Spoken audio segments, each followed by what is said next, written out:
नमस्कार सभी को। मैं मुकेश गोदारा अपने channel geography by Mukesh Godara में आपका स्वागत करता हूं भाई। जितने भी विद्यार्थी लाइव जुड़े हुए हैं वो वीडियो को लाइक शेयर एंड सब्सक्राइब जरूर कीजिएगा। अपने यहाँ पर भारत की जियोग्राफी जो है उसको अच्छी तरीके से पढ़ने वाले हैं भाई, और एक शॉर्ट तरीके से आसान लैंग्वेज में उसको कवर करते हुए निकलेंगे हम। तो जैसा कि आप थंबनेल में देख पा रहे होंगे, भारत का भूगोल अब और भी आसान, देखना न भूलें, ऐसा कुछ मैंने थंबनेल आप लोगों के लिए रखा है। और इसमें जो है वो केवल उन टॉपिकों को ही लेकर चलेंगे हम जिन टॉपिकों का बेस बनता है हमारा, और जियोग्राफी को अच्छी तरीके से हम याद कर पाएंगे भाई। और याद करने का तरीका भी मैं आप लोगों को बताने वाला हूं कि कैसे इन चीज़ों को हम याद रख सकते हैं, ताकि हम इनको बार बार पढ़ने से अच्छा है कि एक बार पढ़ें और लंबे टाइम तक उनको याद रखें और परीक्षा के लिए रामबाण साबित हो। तो उनके बारे में रहेगा। और यहाँ पर हम जो पहले टॉपिक पर अध्ययन करने वाले हैं, क्लास को नियमित रूप से लगाते रहिए, पूरे विस्तार से हम लोग यहाँ पर पढ़ते रहेंगे। तो जो टॉपिक का नाम रहेगा वो मैं यहाँ लिख देता हूँ, भारत के 28 राज्यों का मैप के द्वारा अध्ययन। भारत के 28 राज्यों का मैप के द्वारा अध्ययन, ये हमारा एक लेसन है। इस लेसन को हम पढ़ना है और इसी को याद करना है। इस लेसन का नाम लिया है भारत के 28 राज्यों का मैप के द्वारा अध्ययन। और यहां मैंने मैप तो नहीं लगाया, लेकिन फिर भी हम बगैर मैप के भारत के 28 राज्यों को याद करने का प्रयास करेंगे। मैंने अभी कहा था कि अपने आरपीएससी सेक्टर के अंदर सेंट्रल लेवल में यदि जिसको याद है, सबसे बड़ी बात है वो। पढ़ना तो हर एक कोई पढ़ सकता है, लेकिन याद करना सबसे बड़ी कला है। और याद हो जाए और उसको मनन में रख लें हम, तो और भी ज्यादा फायदेमंद रहेगा। तो यहां टॉपिक का नाम तो लिखा है भारत के 28 राज्यों का मैप के द्वारा अध्ययन। तो मैं क्यों न मैं इसी को 3 प्रश्नों में इस टॉपिक को डिवाइड कर दूं। तो आज हम केवल 3 प्रश्न देखेंगे, साथ साथ में लिखते हुए भी चलिए आप लोग, क्योंकि लिखा हुआ मैटर थोड़ा ज्यादा याद रहता है। बार बार न तो वीडियो देखी जाती, तो एक बार लिखेंगे हम ताकि हम अच्छी तरीके से घर पे पढ़ पाए। तो इसका पहला प्रश्न रहेगा, भारत के भारत की तटीय सीमा, या इसी को हम जलीय सीमा भी कहते हैं, भारत की तटीय सीमा या जलीय सीमा पर कुल कितने राज्य हैं, कुल कितने स्टेट हैं, उनके बारे में भाई। तो पहला प्रश्न ये रहेगा। इस प्रश्न को बड़े विस्तार तरीके से हम लोग यहां पर पढ़ने वाले हैं। दूसरा प्रश्न देखिए, 28 राज्यों को याद करने का दूसरा प्रश्न रहेगा, भारत में कर्क रेखा पर कुल कितने राज्य हैं, ये दूसरा प्रश्न है। और जो तीसरा प्रश्न है वो देखिए, भारत में हिमालय पर्वतमाला पर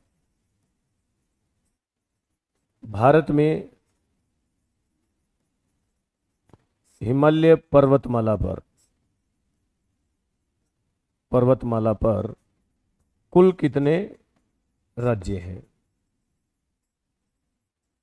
एक बार तीनों प्रश्नों को लिख लीजिए। इन्हीं तीनों प्रश्नों के माध्यम से हम जो टॉपिक का नाम लिया है हम लोगों ने, भारत के 28 राज्यों का मैप के द्वारा अध्ययन, अर्थात हम इन 28 राज्यों का मैप के द्वारा अध्ययन यहां पर पढ़ने वाले हैं। वो केवल 3 प्रश्नों के माध्यम से हम इनको याद रख पाएंगे भाई। भारत की तटीय सीमा या जलीय सीमा पर कुल कितने स्टेट हैं, भारत में कर्क रेखा पर कुल कितने स्टेट हैं, जिसको ट्रॉपिक ऑफ कैंसर बोलते हैं, भारत में माउंटेन के ऊपर कुल कितने स्टेट हैं, उनके बारे में ये पूछा गया है यहां पर। तो 3 प्रश्न टोटल। इन 3 प्रश्नों में आप ऐसा मत समझना कि हम भारत के मैप को याद कर रहे हैं, हम बहुत सारी चीजों को यहां पर सीखते हुए जाएंगे भाई। सीखेंगे, अच्छी तरीके से पता चलेगा। तो देखिए, जो पहला टॉपिक यहां पर प्रश्न है, भारत की तटीय सीमा या जलीय सीमा पर कुल कितने राज्य हैं। तो इसके लिए थोड़ा सा एकाग्रता के बारे में तीनों प्रश्नों को याद करने का प्रयास करते हैं हम। जैसे यदि आपका खाली मैप यहां पर भारत का लगा हुआ हो आपके सामने, ऐसा समझना एक बार। ये जैसे मान लो कि मैं भारत का मैप है और इस मैप के ऊपर भारत के 28 राज्य पढ़ने हैं, और 28 राज्य पढ़ने के लिए मैंने 3 प्रश्न उठाए हैं। भारत की तटीय सीमा या जलीय सीमा पर कितने राज्य, भारत में कर्क रेखा पर कुल कितने राज्य, और भारत में हिमालय पर्वतमाला पर कितने राज्य। इन प्रश्नों को याद कर रहे हैं हम। तो देखिए इसमें पहला प्रश्न दिया गया, भारत की तटीय सीमा। तट किसको बोलते हैं? तट किनारे को बोलते हैं। और किनारा जैसे माइंड में आता है तो कहीं ना कहीं हम जल का जिक्र कर रहे होते हैं। इसका मतलब ये किनारा, अरब सागर का किनारा ये है, मतलब तट के ऊपर किनारे पर भारत के स्टेट कितने हैं? तो यहां पर देखने को मिलता है अरेबियन सी। लेकिन इस वाले तट पर देखते हैं तो यहां देखने को मिलता है बे ऑफ बंगाल, बंगाल की खाड़ी इस किनारे पर देखने को मिलेगी आपको। एक बार हम प्रश्नों को याद कर रहे हैं, फिर हम उन राज्यों को याद करने का तरीका देखेंगे। तो इधर अरब अरब सागर है और इधर बंगाल की खाड़ी है। इसका मतलब पश्चिमी तट भी है भारत का और पूर्वी तट भी है। यदि दिशाओं के निर्धारण में चले हम तो ये दिशा नॉर्थ है, ये साउथ है, ये ईस्ट है और ये वेस्ट है।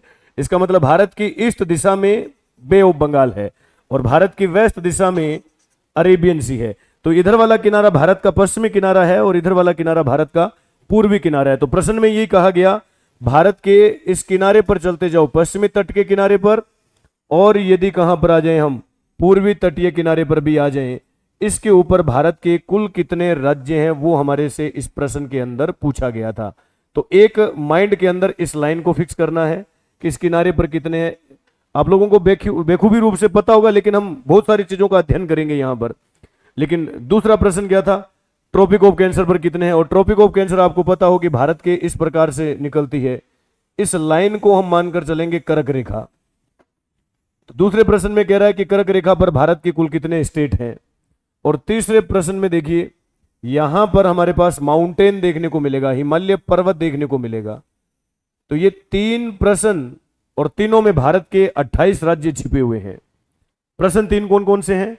तट के ऊपर भारत के कितने राज्य हैं, कर्क रेखा पर कितने राज्य हैं, हिमालय पर कितने राज्य हैं। अब ऐसे याद नहीं रखना, तट पर स्टेट कितने, कर्क पर स्टेट कितने, हिमालय पर स्टेट कितने। केवल तीन लाइनें आपको याद रखनी है भाई। तीनों लाइनों में से मैं पहली लाइन यहां पर उठा रहा हूं, तटीय सीमा पर जो अरेबियन सी की तरफ भी है, बंगाल की खाड़ी के ऊपर भी है, यहां पर भारत के कुल कितने राज्य आते हैं उनके बारे में हम चर्चा करने वाले हैं। तो आज का पहला प्रश्न पढ़ रहा हूं, भारत की तटीय सीमा पर कुल कितने राज्य हैं, उसके ऊपर आइए। आपके सामने मैप लगा हुआ है, इंडिया का मैप है यहां पर, और इस मैप के अंदर हमारा जो पहला प्रश्न है, देखिए वो पहला प्रश्न जो था वो मैं यहां लिख देता हूं, भारत की तटीय सीमा पर कुल कितने राज्य हैं। इसके अंदर लिख देता हूं, भारत की तटीय सीमा पर कुल कितने राज्य हैं। यह प्रश्न था हमारा पहला प्रश्न।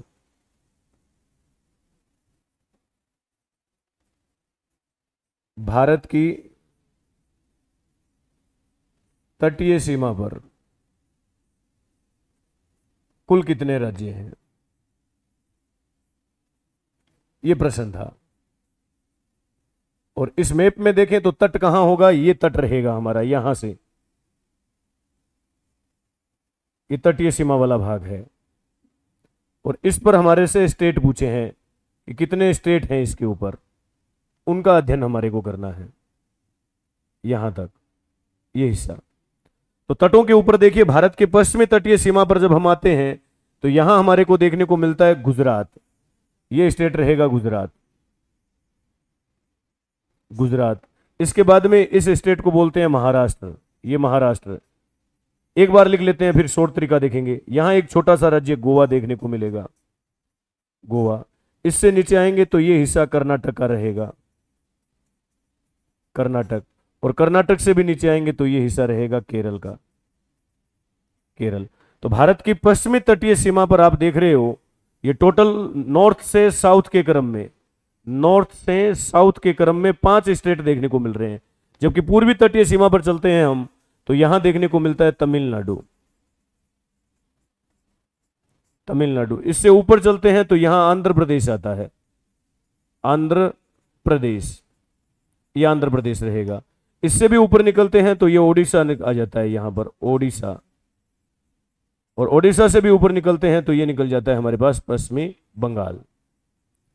तो अब मैप की तरफ देख रहे होगे तो पूर्वी तटीय सीमा पर भारत के टोटल राज्यों की संख्या यहां निकल कर आ रही है हमारे पास, 4 स्टेट यहां देखने को मिल रहे हैं भाई। तो पूर्वी तट में नॉर्थ से साउथ के क्रम में इधर 4 है और इधर 5 है। तो टोटल मिलाकर कितने हैं? तो प्रश्न का आंसर तो आ चुका है हमारे पास कि कुल मिलाकर भारत की तटीय सीमा पर 9 राज्य देखने को मिल रहे हैं। कौन कौन से? देखिए, गुजरात, महाराष्ट्र, गोवा, कर्नाटक, केरल, तमिलनाडु, आंध्र प्रदेश, उड़ीसा, पश्चिमी बंगाल। तो इधर वालों को यदि हम याद करें तो याद ऐसे रख सकते हैं इनको, हम एक शॉर्ट तरीके से इनको याद रखने का प्रयास करेंगे। इसको मैं जी से डिनोट कर देता हूं।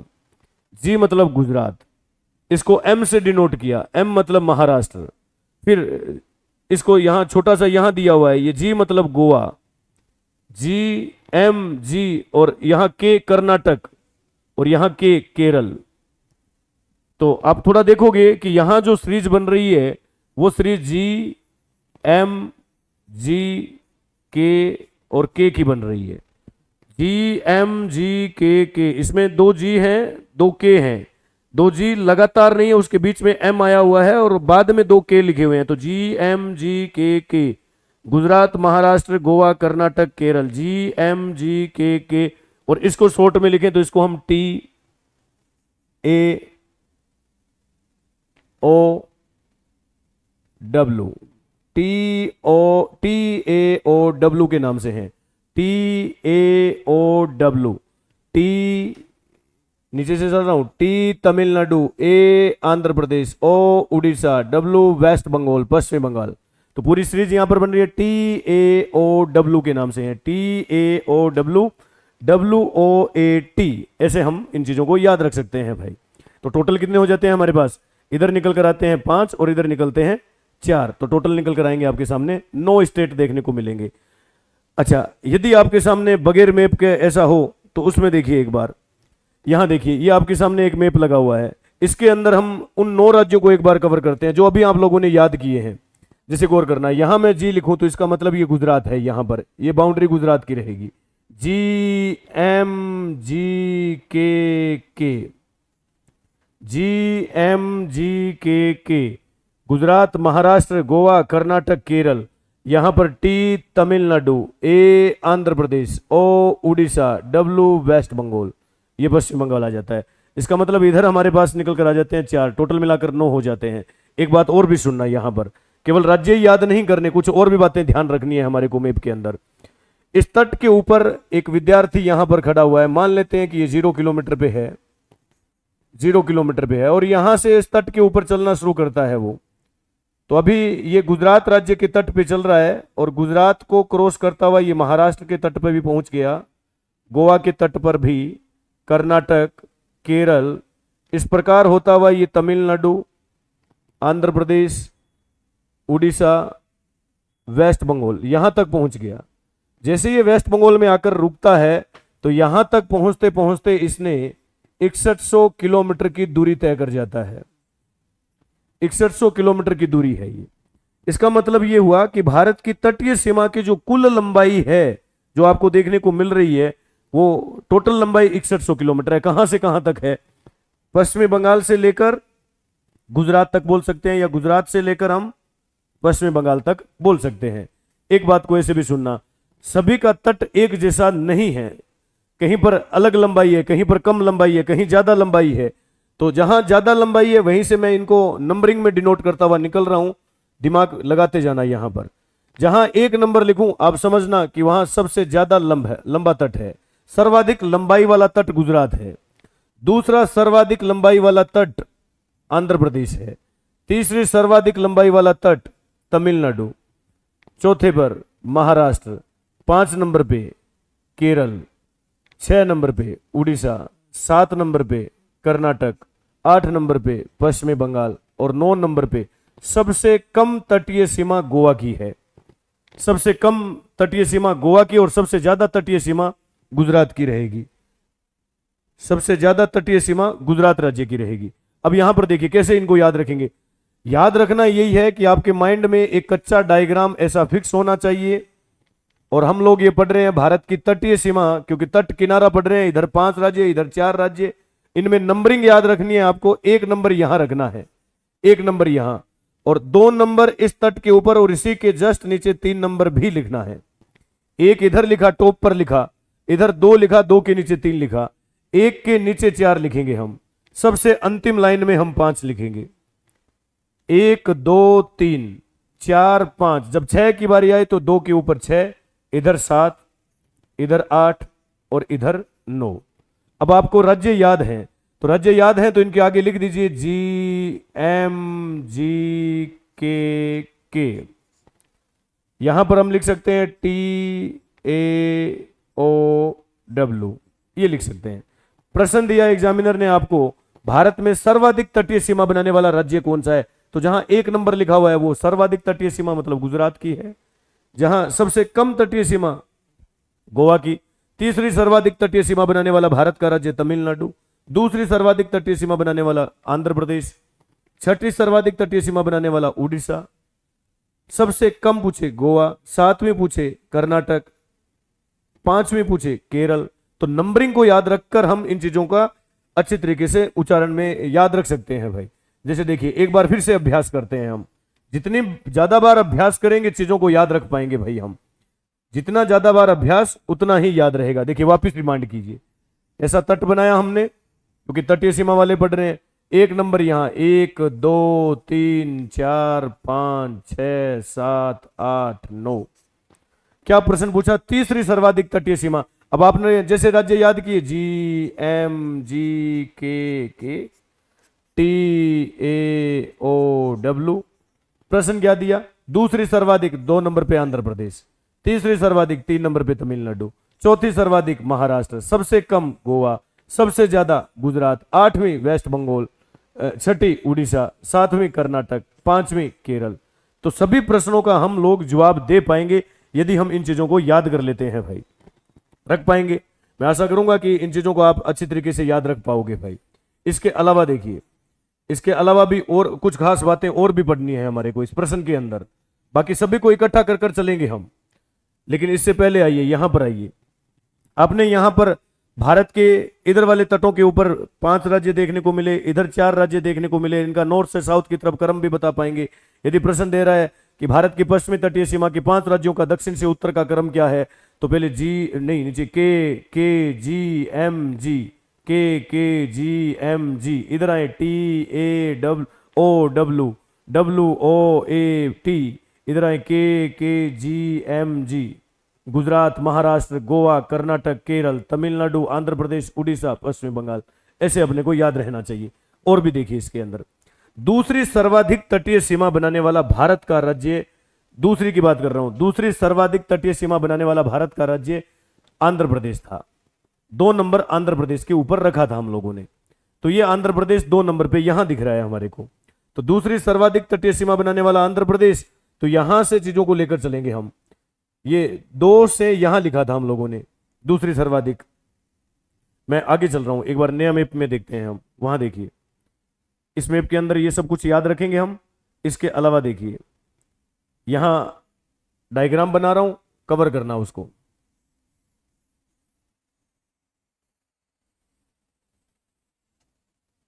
ये मान लें हम भारत का तटीय वाला इलाका, इस तटीय सीमा के ऊपर यहां यदि कोई स्टेट देखने को मिल रहा है तो इस स्टेट को हम गुजरात कह सकते हैं। गुजरात के अलावा इस स्टेट को हम महाराष्ट्र बोल सकते हैं। ये एक छोटा सा यहां गोवा आ जाएगा। इधर की तरफ आएंगे तो ये कर्नाटक आ जाएगा। इधर ये हमारे पास केरल आ जाएगा। इसके अलावा इधर चलेंगे तो ये तमिलनाडु आएगा। यहां से ये आंध्र प्रदेश वाला स्टेट आएगा। ये उड़ीसा स्टेट आ जाएगा और ये वेस्ट बंगाल आ जाएगा। पश्चिमी बंगाल वाला क्षेत्र यहां आ जाएगा। ये टोटल तटों के ऊपर 9 स्टेट हमारे को देखने को मिल रहे हैं भाई। गुजरात, महाराष्ट्र, गोवा, कर्नाटक, केरल, तमिलनाडु, आंध्र प्रदेश, उड़ीसा, पश्चिम बंगाल। यहां हमने लिखा था कि दूसरी सर्वाधिक तटीय सीमा बनाने वाला भारत का राज्य, दूसरी सर्वाधिक तटीय सीमा बनाने वाला आंध्र प्रदेश था। याद रखेंगे हम, दूसरी मतलब 2 से 2 जून को याद रखा। 2 जून 2014 से पहले, 2 जून 2014 से पहले भारत में राज्यों की संख्या 28 और केंद्र शासित प्रदेश 7 हुआ करते थे।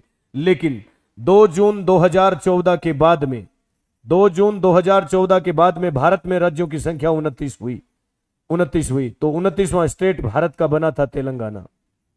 ये 29वां स्टेट तेलंगाना बना था। और भी खास बात देखिए, क्योंकि वर्तमान में भारत में स्टेट की संख्या, वर्तमान में भारत में स्टेट की संख्या 28 है। और आपसे पूछे कि 28वां स्टेट कौन सा है, तो 28वां स्टेट तेलंगाना जब बना था तब तो 29वां था, लेकिन वर्तमान में 28वां है। ये 28वां कब से है, तो याद रखना 31 अक्टूबर 2019 से है। पूरी कहानी बताऊंगा इसकी क्यों है ऐसा। तेलंगाना भारत का बना था तब तो 29वां, कब बना था, तो 2 से याद रखा 2 जून 2014 को। अब किससे अलग होगा? जहां से हम 2 नंबर लेकर आए, जहां से हम 2 नंबर लेकर आए, कहां से? आंध्र प्रदेश से लाए थे। तो आंध्र प्रदेश से अलग होकर बन गया ये भारत का 29वां, जो वर्तमान में 28वां है, जो वर्तमान में 28वां है। ये आंध्र प्रदेश दिख रहा है आप लोगों को यहां पर। आंध्र प्रदेश से जब तेलंगाना नहीं बना था, तब आंध्र प्रदेश की एक कैपिटल हुआ करती थी, कैपिटल थी, याद कीजिए, वो कैपिटल हैदराबाद थी। यहां लिख रहा हूं हैदराबाद। आप देख रहे हो मैप के अंदर, आपको पता चल रहा होगा ये पूरा आंध्र प्रदेश है, आंध्र प्रदेश की राजधानी हैदराबाद है। तो मैं हैदराबाद को यहां लिख रहा हूं, ये हैदराबाद है। ये प्रश्न छोटा नहीं है, दिखने में छोटे प्रश्न है, लेकिन बहुत सारे चीजों का ज्ञान करवाएगा आप लोगों को, और अपने को ज्ञान से मतलब है। आंध्र प्रदेश की राजधानी हैदराबाद है, लेकिन 2 जून 2014 से के बाद में भारत का 29वां स्टेट बना, और 29वां स्टेट बना भारत का तेलंगाना। और ये तेलंगाना यहां से हिस्सा इससे क्या हो गया? अलग हो गया, ऐसा मान लें हम। तो ये तेलंगाना स्टेट बन गया और ये आंध्र प्रदेश बच गया। तो तेलंगाना भारत के कौन से स्टेट में चला गया? सॉरी, हैदराबाद। तो अब तेलंगाना में आ गया हैदराबाद। तो यहां पर हमारे पास देखने को मिलता है हैदराबाद, ये हैदराबाद यहां पर है। तो हैदराबाद है तेलंगाना में, और आंध्र प्रदेश में पहले था, लेकिन अब ये 2 राज्यों की संयुक्त राजधानी कहलाएगा। आंध्र प्रदेश की भी है और हैदराबाद की भी है, लेकिन ये दोनों की संयुक्त राजधानी कितने वर्षों तक रहने वाली है? तो 2 जून 2014 से शुरू होगी और 10 वर्षों तक इन दोनों राज्यों की राजधानी एक ही रहेगी, हैदराबाद। क्योंकि पहले आंध्र प्रदेश में हैदराबाद था, वर्तमान में तेलंगाना में है। लेकिन जैसे ही इसके 10 वर्ष पूर्ण होंगे, कंप्लीट होंगे, तो ये कंप्लीट 2 जून 2024 को पूरे होंगे, तो फेरबदल होगा। तो इसके पास तो ऑलरेडी पहले से हैदराबाद है, इस वजह से यहां पर हम हैदराबाद ही रखते हैं, हैदराबाद। लेकिन इसके पास हैदराबाद नहीं है, इस वजह से 2 जून 2024 को इसको एक नई कैपिटल देंगे हम, और वो कैपिटल रहेगी कौन सी? अमरावती। तो अमरावती किस स्टेट की कैपिटल होने वाली है? तो ये आंध्र प्रदेश की कैपिटल होने वाली है 2 जून 2024 को। लेकिन आपको खास बात पता होगी, अमरावती जो है आंध्र प्रदेश की राजधानी बनेगी, वो एक नदी के ऊपर रहेगी। उस नदी को बोलते हैं हम कृष्णा नदी। कृष्णा नदी पर है अमरावती, अमरावती। लेकिन कृष्णा की एक सहायक नदी है, कृष्णा की सहायक नदी, इस नदी को बोलते हैं मुंशी नदी। याद रखना, मुंशी नदी इंपॉर्टेंट है, मुंशी नदी। और मुंशी नदी के ऊपर ही पड़ता है हैदराबाद। कृष्णा की सहायक नदी मुंशी, और मुंशी पर हैदराबाद। हैदराबाद जो वर्तमान में तेलंगाना में, जो भारत का 29वां राज्य, वर्तमान में 28वां, जब बना था तब 29वां था। मान सकते हैं कि यह हैदराबाद है, और यहां मान सकते हैं हम अमरावती। और भी खास बात देखिए, कृष्णा नदी का जिक्र हुआ है, तो महाराष्ट्र को पढ़ना चाहिए। कृष्णा नदी पढ़ रहे हैं, इसका मतलब महाराष्ट्र पढ़ना चाहिए। बहुत सारी चीजें पता चलेगी आपको। महाराष्ट्र राज्य के अंदर एक पहाड़ी देखने को मिलती है, महाराष्ट्र में है ये पहाड़ी। इस पहाड़ी का नाम देखिए, इसको बोलते हैं महाबलेश्वर की पहाड़ियां, महाबलेश्वर की पहाड़ियां। महाबलेश्वर की पहाड़ी महाराष्ट्र से है, वैसे नाम से ही प्रतीत है महाराष्ट्र, महाराष्ट्र में महाबलेश्वर, महाराष्ट्र महाबलेश्वर, महाराष्ट्र में महाबलेश्वर की पहाड़ियां। कहते हैं कि ये महाबलेश्वर की पहाड़ियां पूरे भारत में स्ट्रॉबेरी की खेती के लिए फेमस है। स्ट्रॉबेरी की खेती की जाती है, और यहां पर देश का 80% स्ट्रॉबेरी महाबलेश्वर की पहाड़ियों से उठता है, जो महाराष्ट्र में है। महाबलेश्वर की पहाड़ियां स्ट्रॉबेरी की खेती के लिए फेमस मानी जाती है, और महाबलेश्वर की ऊंचाई 1438 मीटर है। ऊंचाई इस पहाड़ी की 1438 मीटर ऊंची पहाड़ी, जो स्ट्रॉबेरी की खेती के लिए महाराष्ट्र में महाबलेश्वर की पहाड़ियां, 1438 मीटर ऊंची पहाड़ी से 1401 किलोमीटर लंबी नदी निकलती है। 1401 किलोमीटर लंबी नदी का उद्गम होता है। अच्छा, उस नदी को ही कृष्णा नदी कहते हैं हम। ये नदी कृष्णा नदी कहलाती है। जो आपने यहां पर पढ़ा था, कृष्णा नदी के ऊपर अमरावती आएगा, तो वो अमरावती जो है वो कृष्णा नदी पर है, और कृष्णा नदी का उद्गम महाबलेश्वर की पहाड़ियों से होता है। कृष्णा नदी की कुल लंबाई 1401 है, जबकि महाबलेश्वर की ऊंचाई 1438 मीटर में है। याद कैसे रखना है, थोड़ा गौर करना। महाबलेश्वर, महाराष्ट्र में महाबलेश्वर की पहाड़ियां, महाबलेश्वर की पहाड़ी जिसकी ऊंचाई 1438 मीटर है, ऊंचाई 1438 मीटर है, लंबाई उसकी, वहां से नदी निकल रही है, उसकी लंबाई जो है 1401 किलोमीटर है। नदी का नाम कृष्णा है। महाबलेश्वर फेमस मानी जाती है भारत में स्ट्रॉबेरी की खेती के लिए। देश का 80% स्ट्रॉबेरी महाबलेश्वर की पहाड़ियों से उठता है। इसके अलावा देखिए, जब ये नदी यहां से निकलती है, यहां से जब नदी का उद्गम होता है, महाबलेश्वर की पहाड़ियों से ये रिवर निकलती है, तो वो इस प्रकार प्रवाहित होती है, महाराष्ट्र, कर्नाटक, तेलंगाना, और तेलंगाना से होती हुई, अमरावती से होती हुई ये नदी जाकर बंगाल की खाड़ी में गिरती है। मतलब ये नदी भारत के 4 स्टेट में बह रही है, और फिर यहां से जब बंगाल की खाड़ी में गिरती है तो अपने खुद का ही डेल्टा बनाती है। क्या होता है डेल्टा, इसी क्लास में हम समझेंगे। डेल्टा भी समझेंगे किसको बोलते हैं। मैंने कहा था कि बहुत सारी चीजों का ज्ञान होगा इस पहले प्रश्न के अंदर ही। इसका डेल्टा आंध्र प्रदेश के विजयवाड़ा डिस्ट्रिक्ट में बनता है, विजयवाड़ा डिस्ट्रिक्ट के अंदर।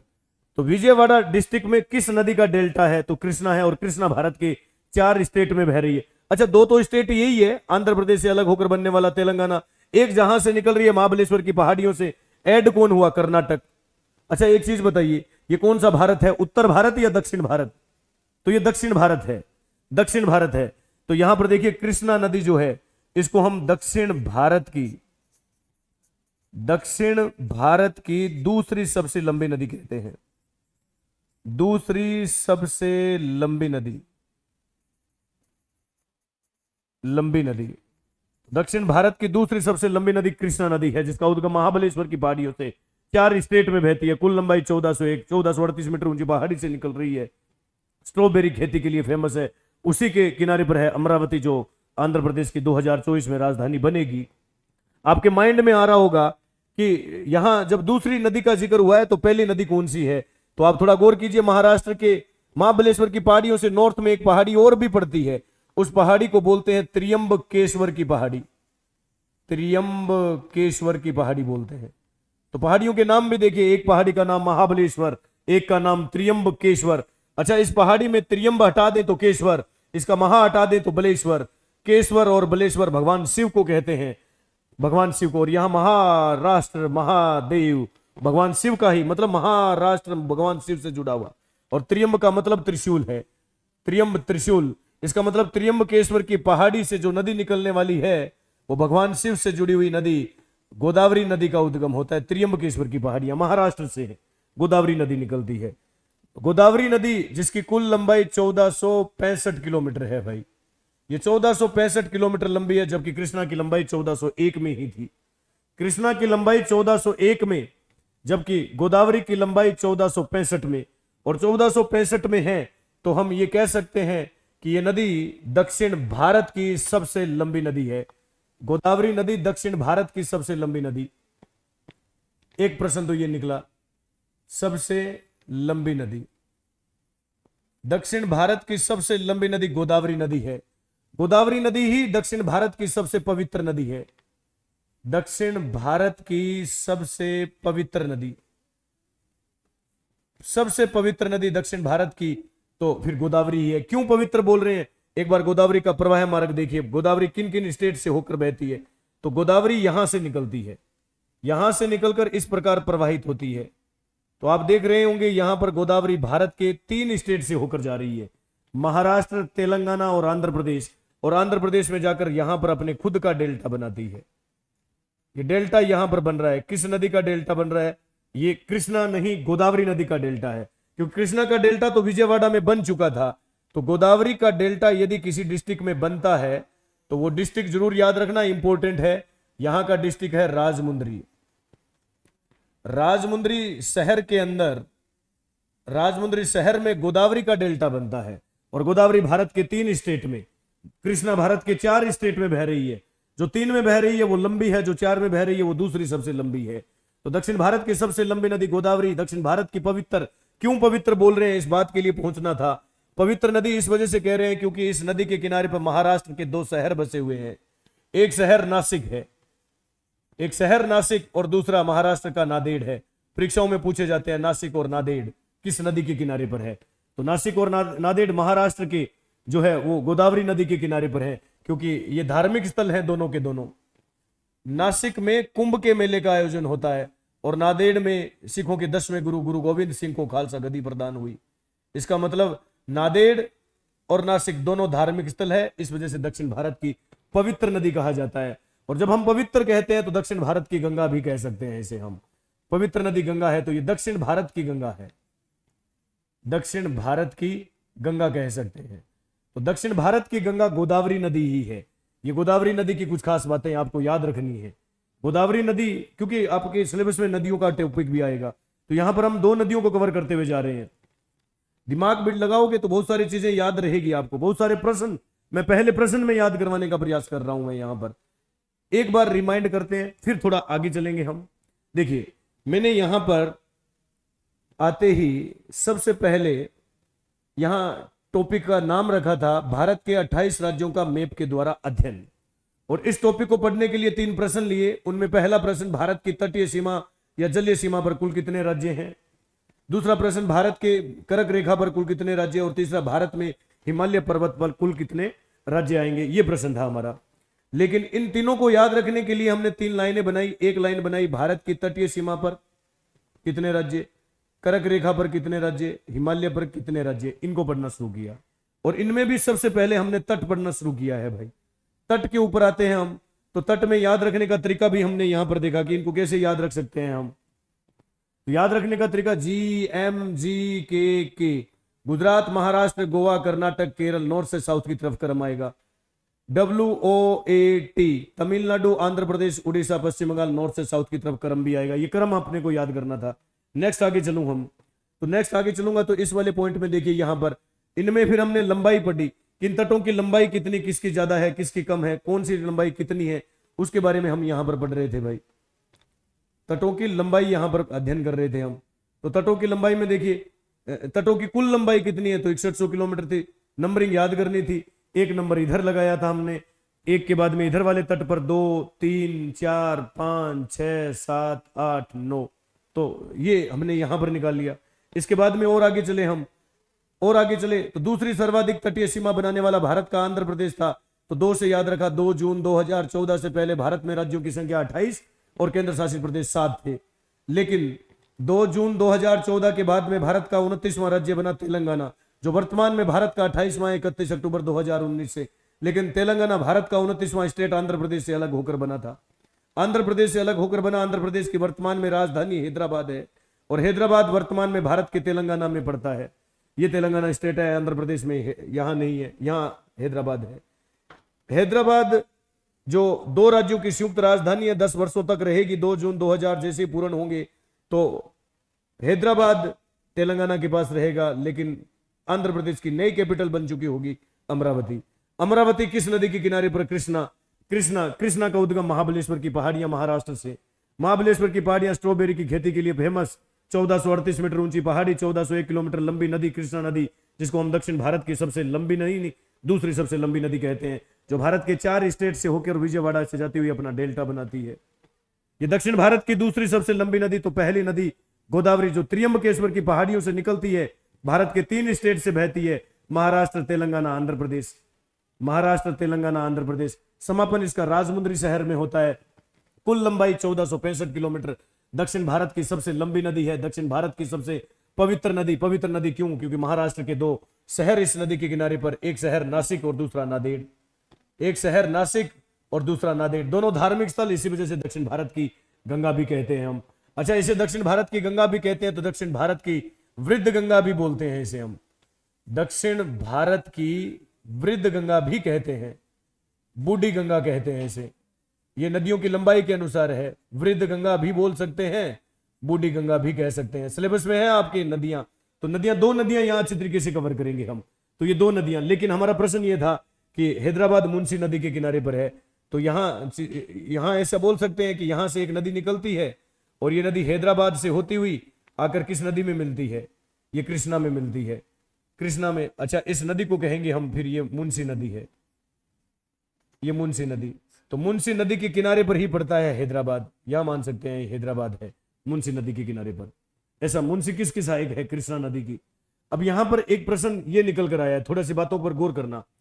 यहां हमारे सामने एक डेल्टाई भाग निकल कर आया है। इस डेल्टाई भाग को तो बाद में देखेंगे, थोड़ा इस बात को ऐसे समझ लीजिए कि आज वर्तमान में इन दोनों नदियों का डेल्टा आपस में जुड़ा हुआ है। आंध्र प्रदेश स्टेट के अंदर गोदावरी का भी, कृष्णा का भी। इन दोनों नदियों के डेल्टाई भागों के बीच में एक झील पड़ती है। इस झील को बोलते हैं कोलेरू। कोलेरू झील के नाम से जानते हैं इसे हम, कोलेरू।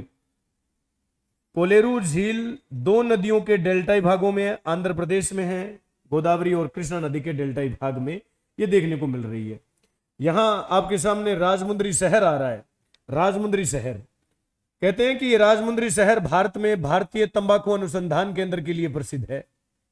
भारतीय तंबाकू अनुसंधान केंद्र, भारतीय तंबाकू अनुसंधान केंद्र राजमुंद्री में है, और राजमुंद्री जो डिस्ट्रिक्ट है वो आंध्र प्रदेश का है, और वो डिस्ट्रिक्ट गोदावरी नदी के किनारे पर है। वो गोदावरी नदी के ऊपर देखने को मिलता है राजमुंद्री। राजमुंद्री शहर तंबाकू अनुसंधान केंद्र के लिए फेमस है, भारत के लिए। कहते हैं कि ये तंबाकू का पौधा भारतीय प्रतिकूल का पौधा नहीं है, ये पुर्तगालियों के द्वारा भारत में लाया गया था और आंध्र प्रदेश में इसको लगाया गया था। खास बात है कि तंबाकू की खेती करने के लिए, खास बात यह ध्यान रखना, तंबाकू की खेती करने के लिए हमारे को जो मृदा चाहिए वो लाल मृदा चाहिए। लाल मिट्टी में ही तंबाकू की खेती होती है। अच्छा, तंबाकू की खेती लाल मृदा में होती है, तो इसके अलावा इसमें गन्ना भी होता है, गन्ना भी होता है, और इसमें गन्ना भी, मक्का भी इसी में ही होता है। इसका मतलब लाल मिट्टी में खेती किसकी हो रही है? तंबाकू की भी होती है, गन्ना भी होता है और मक्का भी होता है। लाल मिट्टी में तंबाकू, गन्ना, मक्का। तो लाल मिट्टी का वैज्ञानिक नाम एल्फीसोल्स है, याद रखना, एल्फीसोल्स परीक्षा में पूछा जाता है। एल्फीसोल्स किस मृदा को कहा जाता है? याद न रख पाओ तो यहां पर ऐसे ध्यान रख लेना कि लाल में जो है लय है, लय, तो एल्फी में भी आधा लय है, तो लय से याद रख सकते हैं हम। लाल में लय, एल्फी में लय, तो लाल मृदा जो है उसको एल्फीसोल्स कहते हैं। लाल मृदा को एल्फीसोल्स बोलते हैं। लाल मृदा में गन्ना होता है, मक्का होता है, तंबाकू होता है, और तंबाकू में भारतीय अनुसंधान केंद्र राजमुंद्री में, और राजमुंद्री गोदावरी नदी के किनारे पर। गोदावरी त्रियंबकेश्वर से जो दक्षिण भारत की सबसे लंबी नदी, दूसरी सबसे लंबी नदी कृष्णा, महाबलेश्वर की पहाड़ियां कृष्णा नदी के ऊपर, अमरावती, अमरावती जो आंध्र प्रदेश की, लेकिन हैदराबाद, हैदराबाद मुंशी नदी पर। सभी बातें एक दूसरे से कनेक्टेड है। कनेक्टेड करते हुए चलेंगे, बहुत सारी चीजों को याद कर जाओगे आप भाई। लाल मृदा जिसको एल्फीसोल्स कहते हैं, लाल मृदा का लाल रंग, लाल मृदा का लाल रंग आयरन के कारण होता है। आयरन होता है इसके अंदर, आयरन है, इस वजह से लाल मृदा का रंग जो है वो लाल है। अच्छा, लाल मृदा का रंग आयरन के कारण होता है, तो लाल मृदा का निर्माण कैसे हुआ, फिर ये बनी कैसे? तो ये मृदा काली मृदा से बनती है। लाल मृदा का निर्माण काली मृदा से हुआ है भाई। अब एक प्रश्न ये भी बन गया, लाल मृदा किस मृदा से बनती है? तो काली मृदा से बन रही है लाल मृदा। लाल मृदा काली मृदा से बन रही है, तो प्रश्न ये भी आ रहा है हमारे पास, तो ये काली मृदा जो है इसका वैज्ञानिक नाम क्या है? तो काली मृदा को हम वर्टिसोल्स बोलते हैं। काली मृदा को वर्टिसोल्स, जबकि लाल मृदा को एल्फीसोल्स कहते हैं। लाल मृदा में गन्ना होता है, मक्का होता है, तंबाकू होता है, जबकि काली मृदा में कपास होता है, वर्टिसोल्स में कपास होता है। इसे कपास की खेती होती है यहां पर। अब तो स्वाभाविक बात है कि जब कपास की खेती होगी तो फिर वहीं पर एक बार सुनिए, यहां पर काली मृदा का निर्माण, यदि हम यहां पर देखें, हम इसके निर्माण की बात हो कि काली मृदा का निर्माण कैसे हुआ, तो काली मृदा का निर्माण वाल्केनो फटने से हुआ, ज्वालामुखी प्रक्रिया से हुआ। ज्वालामुखी प्रक्रिया से निकलने वाले लावा से जो मृदा बनी प्रक्रिया से, उस मृदा को हम काली मृदा कहते हैं। अब समझना ये चाहिए कि ज्वालामुखी फटता कैसे है, ज्वाला, और उससे काली मृदा कैसे बनती है। तो हमारा नेक्स्ट जो टॉपिक फिर यहीं से जुड़ जाता है, ज्वालामुखी की घटनाएं पढ़नी पड़ती है। अच्छा, इसका मतलब पृथ्वी की आंतरिक संरचना पढ़नी पड़ेगी आपको, जिसमें आपने कभी पढ़ा होगा। तो आज के लिए बस हम इतनी सी बात को रखेंगे, विराम नहीं देंगे कि आप नहीं मानेंगे कि ये प्रश्न हमारा कंप्लीट हुआ है।